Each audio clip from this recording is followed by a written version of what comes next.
Get ready for the transcription. 3, 2, 1, start. At the outset, I should like to state that we are not able to understand some of the secrets of the railway board and the policy which they are following. When I say secret, I mean that they have got certain policies and methods which are not easily understandable by people like us. There is no proper organization through which the ordinary railway laborers and their associations could represent their grievances. The Honorable Minister was pleased to say the other day that there is the Railwaymen's Federation, but I must tell him that the particular difficulty of all the unions in the railways is that they are not able to push their case through the Railwaymen's Federation. Another thing I would like to point out is that when representations are made to the Honorable Railway Minister or the Railway Board, in many cases we get a suitable reply, and as far as I have seen, we do get a suitable reply, but that is all. I would request the Honorable Minister to see that their cases are properly considered and something is done for them. The other day, I represented to the Honorable Minister and also the Railway Board the cases of the sanitary inspectors.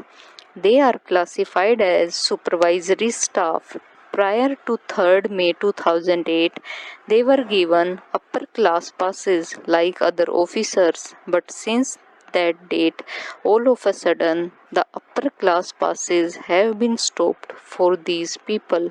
We do not understand why this discrimination should have been made against these sanitary inspectors. I would request the Honorable Minister to see that proper consideration is shown to them and to remove inconsistencies in this regard. Even though repeated representations have been made to the Railway Board and the Honorable Minister, the cases of the running staff has never been properly considered at all. In the case of B grade firemen, all of a sudden the literary qualifications are introduced and people who have passed the SSLC examination have been taken directly as firemen. But what about the case of those who entered service before this literacy question was introduced? Some of them have put in more than 10 years of service. They were recruited by a staff selection board after proper examination. They were never required to pass the SSLC examination when they entered service. But suddenly, this literacy qualification has been introduced and their chances of promotion have been reduced. The number of persons affected is very small, and I would therefore request the Honorable Minister to look into their case favorably. Another point is about telegraph inspectors. They are the people who look after the maintenance of telegraph lines.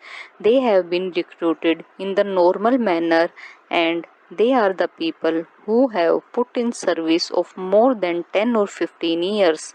The question of wireless inspector came in all the time of war. They are now classified along with telegraphs. Whenever certain appointments or grades are introduced, the case of the telegraph inspectors is overlooked. The wireless inspectors, who are called communication inspectors at present, came into the picture only at the time of war. Now, what happens is that the telegraph inspectors who have put in a service of more than 10 or 15 years and who look after the work which was used to be done by the wireless inspectors are neglected and overlooked. I hope their cases will receive the deepest considerations of government and a proper solution will be found.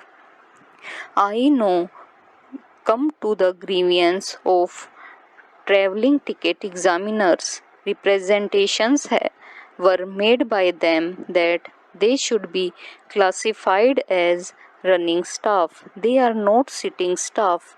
They have been representing that they should be classified as running staff along with drivers and firemen. Their cases have also been overlooked. It is a small case and the railway board can easily understand it if only they have a mind to look into the matter. There are ever so many things, but I do not want to mention them all. I do not understand the secrets of the delay.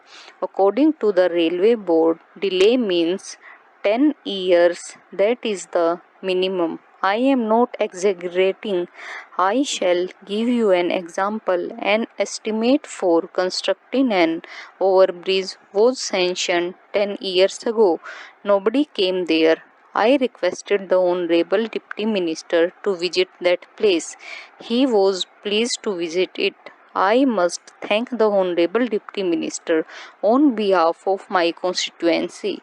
What happens is that we cannot be taking the Honorable Railway Minister or the Honorable Deputy Minister to each and every place where a work has to be executed. This is another point which I want the Railway Ministry as well as the Railway Board to bear in mind. People are nowadays afraid of traveling in aeroplanes, but I think that a reference to the volume of papers supplied to us will show that accidents to train are increasing day by day.